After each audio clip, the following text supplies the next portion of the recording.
Alô você, eu sou a Juvi, esse é o Monólogo de Quinta, onde toda quinta a própria Juvi vem aqui fazer um monólogo, é bem óbvio, sempre abrindo gavetas e portas, não tentando encerrar assuntos, mas sim instigar o pensamento sobre assuntos. E hoje vamos falar sobre produção de conteúdo. Eu comecei a minha jornada de produção de conteúdo ali por volta de 2014. Eu queria muito fazer um canal que falasse sobre música, porque eu via muito canal da Lully de Verdade, que falava sobre cinema, fazia resenhas de filmes, falava sobre alguns aspectos técnicos. Ao mesmo tempo, eu acompanhava o canal do Liceu Franco, que falava sobre estúdio, mixagem, masterização, técnicas e tudo mais. Então eu pensei, por que não unir essas duas coisas, né? Em 2014 era a época das câmeras digitais avançando ali cada vez mais, e eu lembro que eu tinha comprado uma com meu irmão, que era uma da Kodak, a pilha, que ela gravava, sei lá, 10 minutos e acabava a pilha, assim. E eu comecei a produzir pra me divertir, assim, né? Aí posteriormente eu e meu irmão, a gente juntou um dinheirinho ali que eu tinha, ele tinha. A gente comprou uma câmera digital da Samsung e nisso a gente começou a se divertir com essa câmera, gravar coisas de banda, tudo mais. E aí que eu pensei, e se eu criasse um canal no YouTube pra falar de música, assim, resenhando, que fosse mais pop, assim. Eu já tinha uma experiência com edição de vídeo, porque antes disso eu postava vídeos no YouTube, tipo, tocando guitarra aqui, falando de um pedal, fazendo não sei o que. Nisso eu pensei, tá, e se eu levasse a carreira de YouTuber como uma possibilidade, né? E nesse tempo, de 2014 até 2019, eu fiquei muito focada no YouTube. Eu cresci bastante, muitas pessoas conheceram esse canal por causa disso, né? Chamava Tá Na Capa, fazia resenha de livros e discos primeiro, depois só resenhas de discos, depois comecei a falar sobre coisas na música para além da música, né? Letras e tudo mais. Aí eu entrei na faculdade de psicologia, comecei a falar sobre filosofia, psicologia, comportamento. O canal foi se transformando, eu consegui 200.000 seguidores e pra mim isso era algo fascinante, mas o mais importante disso tudo, que aí agora que entra a questão do conteúdo. Eu estava me divertindo durante esse processo, até 2019. Eu estava me divertindo.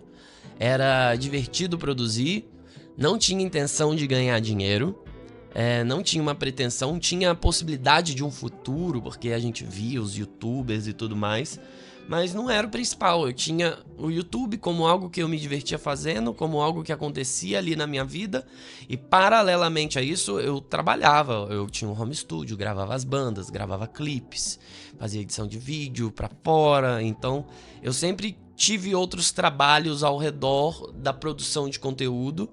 Então eu não colocava todo o meu empenho ali na produção de conteúdo em si. Mas, com o passar do tempo, as coisas foram mudando e eu percebi que eu comecei a aspirar uma profissão em cima de algo que era uma diversão. E, bem ou mal, eu já era uma pessoa privilegiada porque eu já conseguia viver de arte, de alguma forma, né? Já conseguia viver do que eu fazia musicalmente, do que eu fazia de vídeo. E era algo factível, né? Era um serviço de tipo, eu sei mixar, eu sei masterizar, eu sei editar vídeo. Eu não tenho caprichos com o que eu vou fazer, com o gênero musical, minha arte, não sei o quê. É pra fazer coisa de publicidade? Vamos fazer coisa de publicidade. É pra fazer coisa de música e gênero que eu não curto tanto? Bora fazer tudo. Então, eu acho que com o tempo, eu fui consolidando essas duas facetas de uma produção artística e de uma produção de conteúdo. Uma que era uma profissão consolidada de bastidores, de produção de fato, né? Produção audiovisual, produção musical.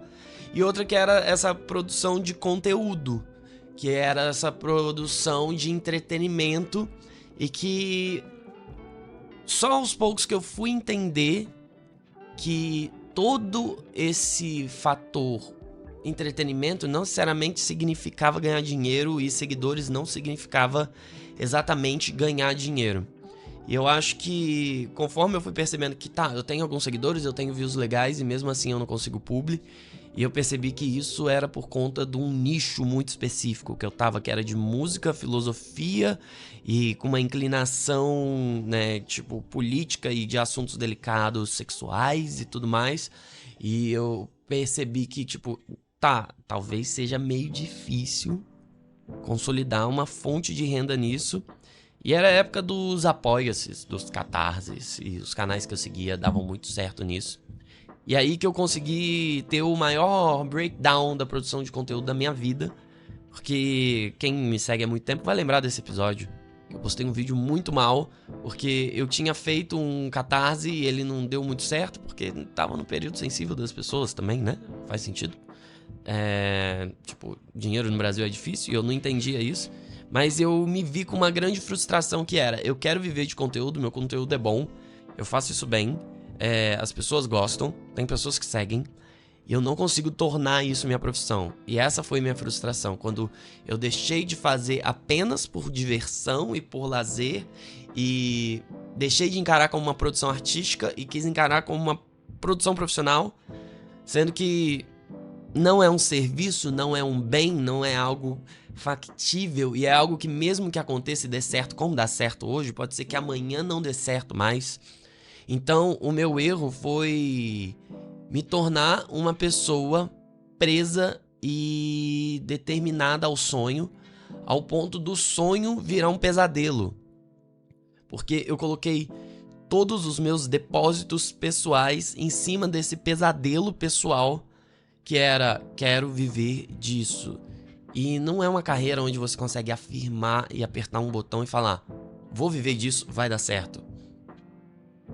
Não dá pra isso acontecer. Então, a produção de conteúdo virou uma grande frustração na minha vida em determinado ponto. E eu comecei a ser uma pessoa que me levava muito a sério na produção de conteúdo em si, tanto nos assuntos quanto nas abordagens, quanto também no preciosismo, no perfeccionismo. Quem acompanhou os vídeos da pandemia sabe que tinha um refino de edição, de roteiro, de trilha sonora, saía um vídeo por mês, eu fazia vídeos longos, trabalhados, com sketches, com textos, com referência bibliográfica, com tudo mais, então era tudo muito intrincado. Então eu subi a barra para um nível onde a diversão deixou de acontecer. E quando a diversão deixa de acontecer, tudo que você tem é uma espécie de labor em cima daquilo que você mais gostava. E eu acho que é o maior terror que existe, é você deixar de ter prazer em algo que você amava fazer, né? E eu percebo que isso acontece muito com a arte também. E é um conselho que eu sempre dou para pessoas mais jovens que perguntam: pô, como viver de música? Como viver de produção de conteúdo? Como viver de sei lá o quê? E eu sempre digo que tipo, não conte com viver disso. Faça isso como se você nunca fosse ganhar um centavo com isso. Porque se rolar de ganhar, vai ser muito bom. Mas se não rolar de ganhar, você não vai ser uma pessoa que vive correndo atrás do papaléguas. Você não vai ser um coiote. E o coiote é isso, né? Quando a gente analisa a animação, a história do coiote, a jornada do coiote é sobre tentar fazer armadilhas mirabolantes, cada vez uma mais diferente que a outra, que dão mais trabalho, que gastam mais dinheiro e que dão mais trabalho para montar. E ele tenta pegar algo que ele sabe que ele nunca vai pegar. E ao mesmo tempo, se a gente imaginar um mundo onde o coiote pega o papaléguas, a gente vê que no final das contas ele não estava atrás da própria fome, ele estava atrás da própria obsessão. Porque se a gente analisar, um papaléguas é um bicho muito pequeno, com muita pouca carne, ele é muito menor que o coiote. Então, se existe um mundo hipotético onde o coiote abocanha o papaléguas com a maior dificuldade de todos os episódios que ele tem, o que ele faz depois de apanhar o papaléguas, sabe? Ele apanha outro papaléguas. E então ficar refém do sonho é essa dinâmica de sempre precisar alcançar um step a mais, porque agora vai. Não, isso daqui foi, mas agora é esse próximo aqui que vai. E nisso nem sempre vai dar certo. Por quê? Porque a gente vive num mundo totalmente injusto enquanto a produção de conteúdo. A produção de conteúdo é baseada na injustiça, é baseada na sorte, é baseada às vezes no azar, porque muita gente dá certo por azar, né? quando a pessoa tem esse processo de memificação e existe esse fenômeno do cringe, onde as pessoas não estão rindo com você, elas estão rindo de você. E isso elabora um fenômeno que eu acho que é importante falar em produção de conteúdo, que é a possibilidade de você criar conteúdo, primeiro, como um step da sua profissão. E o maior conselho que eu dou pra isso é: produza conteúdo da forma mais fácil possível. Não caia no perfeccionismo, não caia nessa roleta maluca. Você não precisa da melhor câmera, você não precisa do melhor celular, embora quanto melhor, melhor. Então, tipo, grave na luz do dia pra você tirar o melhor potencial do celular que você tem. Mas na maioria das vezes os conteúdos que dão certo não são os conteúdos editados e super bem escritos e muito elaborados que você vai demorar um dia inteiro pra fazer. Os conteúdos que dão certo são os conteúdos que você pega seu celular agora e você fala num take só e acabou. E por quê? Porque a gente tá lidando com uma espécie de loteria, uma bet de conteúdo. No final das contas, a produção de conteúdo, quanto mais fichas você bota na máquina, maior a chance dela engajar. E isso é bom pra sua saúde mental, por quê? Porque você vai tornar a produção de conteúdo algo simples de fazer e uma extensão da sua pessoalidade, ao invés de um labor, um trabalho da edição, de tudo que você precisa aprender a fazer, que às vezes não é a sua profissão, né? Então, às vezes, você precisa divulgar os seus trabalhos de designer, edição de vídeo ou de música. Então, você tem que fazer isso sempre da maneira mais simples, mais rápida possível, porque o seu ofício não é ser uma pessoa que produz conteúdo. O seu ofício é a sua profissão, aquilo que te dá dinheiro e dá sustento. Para você acabar não girando uma roda onde você gasta muita energia em algo que não provê o seu sustento e a sua necessidade imediata de pagar as contas, e você também não se vê refém desse sonho ao ponto de você colocar todas as fichas nesse mesmo cesto, sendo que é um cesto que provavelmente não daria certo. De primeira, ou no mundo ideal, você tem que estar pronto para isso dar errado, ou se der certo, acabar no dia seguinte, como eu já disse aqui. Então, a produção de conteúdo, quando você coloca mais fichas, você dá mais chance para sorte, para o algoritmo, você desenvolve a forma como você fala, você treina mais e você não ocupa o seu dia com isso, porque é muito comum que pessoas que produzem conteúdo acabem pensando nisso 24 horas e gastando muito tempo fazendo isso, e nisso elas se esquecem de viver e começam a viver uma vida projetada dentro das redes sociais, dentro da internet, dentro das métricas, ao ponto de ser uma pessoa chata que tá gravando stories em todo rolê e que tudo precisa virar conteúdo e que tudo precisa ser uma espécie de métrica, quando na verdade tudo precisa ser natural. O conteúdo precisa ser uma transpiração, uma extensão daquilo que o seu ser já faz, e enquanto você faz aquilo da maneira mais fácil possível, te sobra tempo para viver, e o tempo para viver vai fazer com que o seu conteúdo melhore, porque é vivendo que a gente tem o que pôr pra fora. O meu psicólogo falava bastante isso, né? Que existem pessoas que precisam do livro para poder trabalhar, manejar e ter aquele conteúdo. E existem pessoas que colocam as coisas no livro, que elas não necessariamente precisam do livro. E nisso eu não digo que a pessoa não tem referência bibliográfica e nem nada do tipo. Mas sim que existem pessoas que o papel está na criação, na expressão, na colocação das coisas. Mas se a gente não pega do livro, de onde a gente pega? A gente pega da vida, a gente pega do viver, né? Então, a arte é algo que você tem que estar pronta para ela não te sustentar, porque ela não vai te sustentar financeiramente. E às vezes, o preço dela te sustentar financeiramente é o desencanto da própria arte, né? É aquilo, quando você torna a sua coisa preferida na sua profissão, você vai passar a odiar a sua coisa preferida. Porque você vai ter que encarar essa coisa todos os dias. E no final das contas, isso é uma maldição. Então, é um grande paradoxo que existe, né? Tipo, eu me vendo para dar certo, mas não necessariamente se você se vender vai dar certo. Provavelmente não. Ou eu sigo com a minha intuição e se der certo com a minha intuição, é melhor que dê certo com a minha intuição. Então, são possibilidades. E pra mim, isso foi dar certo na produção de conteúdo quando eu entendi um fator que é muito importante, que é: se você quer que exista publicidade ali, você precisa abrir espaço para publicidade, né? Enquanto eu fazia vídeos sérios, longos no YouTube, não existia espaço para publicidade. Poderia ter 1 milhão de inscritos, que isso não aconteceria.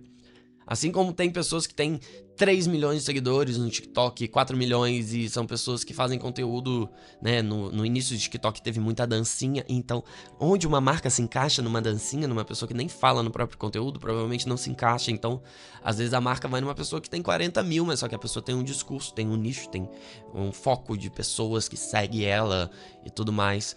Então, não adianta produzir conteúdo e esperar que você faça publis se você trabalha com um formato que não é possível encaixar uma marca ali.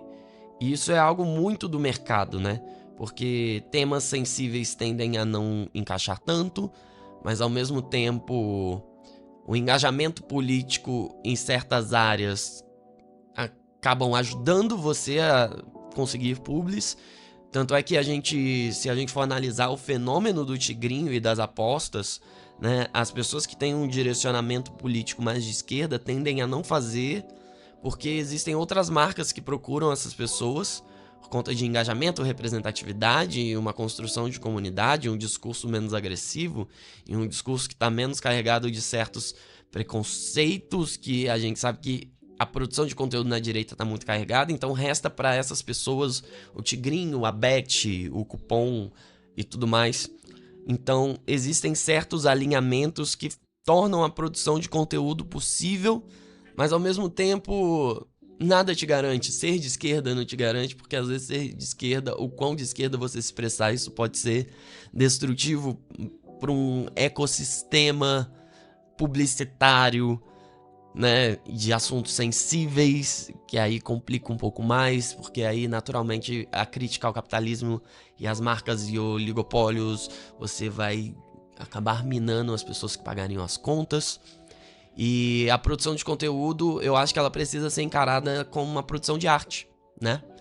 Ela é feita para alimentar a sua alma, é feita para você fazer isso porque você gosta de fazer, que é uma extensão da sua expressão, do seu ser na maneira online e uma ferramenta de transformação política, porque ao mesmo tempo que a gente precisa fazer a micropolítica dentro de casa, no bairro, com os amigos, com as pessoas e mudando pouco a pouco, a ocupação das redes sociais enquanto movimento político, enquanto discurso de diversidade e representatividade é algo muito importante.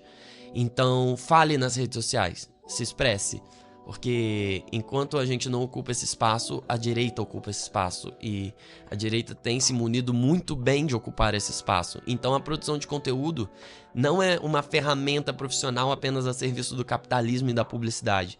A gente precisa entender que a produção de conteúdo é uma ferramenta a favor do discurso e de um progressismo e de uma ocupação de lugares, tanto físicos quanto digitais, quanto a luta de movimentos e militâncias e a abordagem de assuntos e com que a gente coloque os nossos 2 centavos na mesa em discussões públicas e que isso alcance mais pessoas e que a gente possa ser agentes políticos que saiam da micropolítica.